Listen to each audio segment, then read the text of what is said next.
Thank God for covers, though, because a lot of times you hear a cover song and you look up the band or the artist that originally did the song.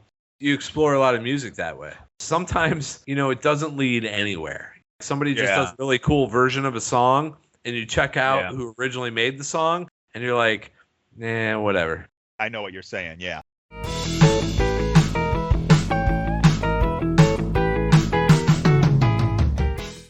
Frank Zappa did a live version of I Am the Walrus.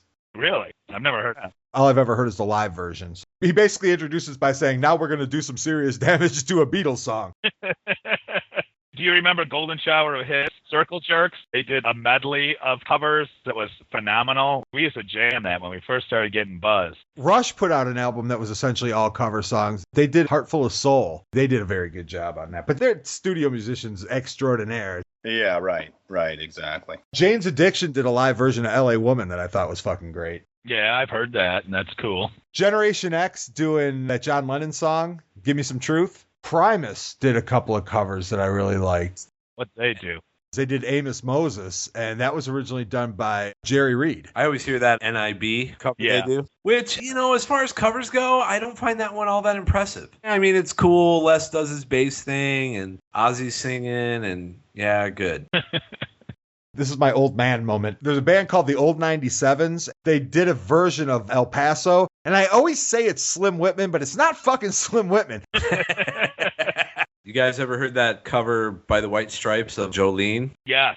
I think Dolly Parton made that famous, and it was a cover. We haven't heard this band, but I know they did a whole EP of covers, and that was Metallica. You guys ever heard Garage Days Revisited? Yeah, they've got a bunch of covers. Yeah, a lot of early 80s metal British bands. Soundgarden doing Girl You Want. And they really Soundgarden it up. They actually take the tempo down. Yeah, it's slow, but it's fucking bitchin'. They also did Stray Cat Blues by the Rolling Stones. That's another good one.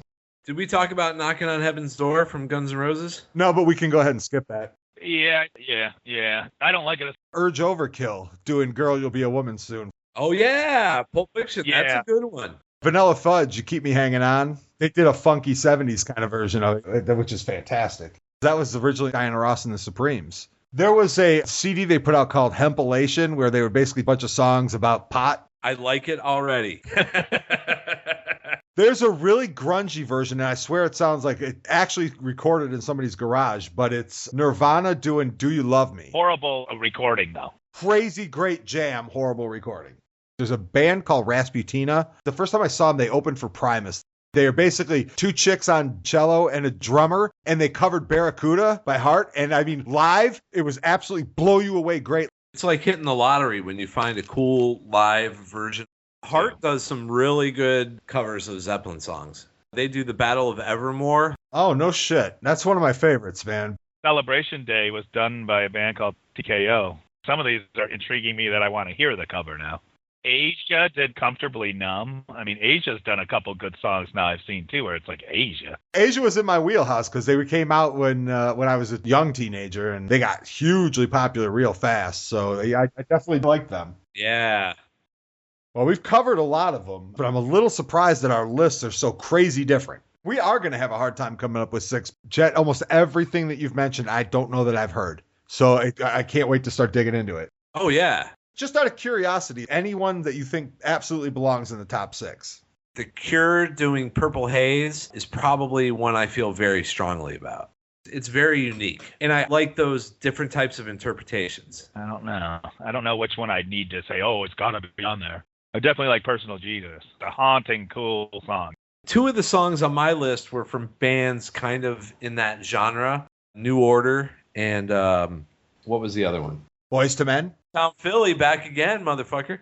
I'm very sad for you right now. I think the Butthole Surfers doing Underdog belongs on that fucking list. It's a wailing tune, man. I've heard that, and you played that for me, so I know how much you like that one. No. What you mean is you know how great it is. Well, we all have 2. I mean, when it boils down to it, if we're going to create 6. Yeah. Well, I'm glad that you think that.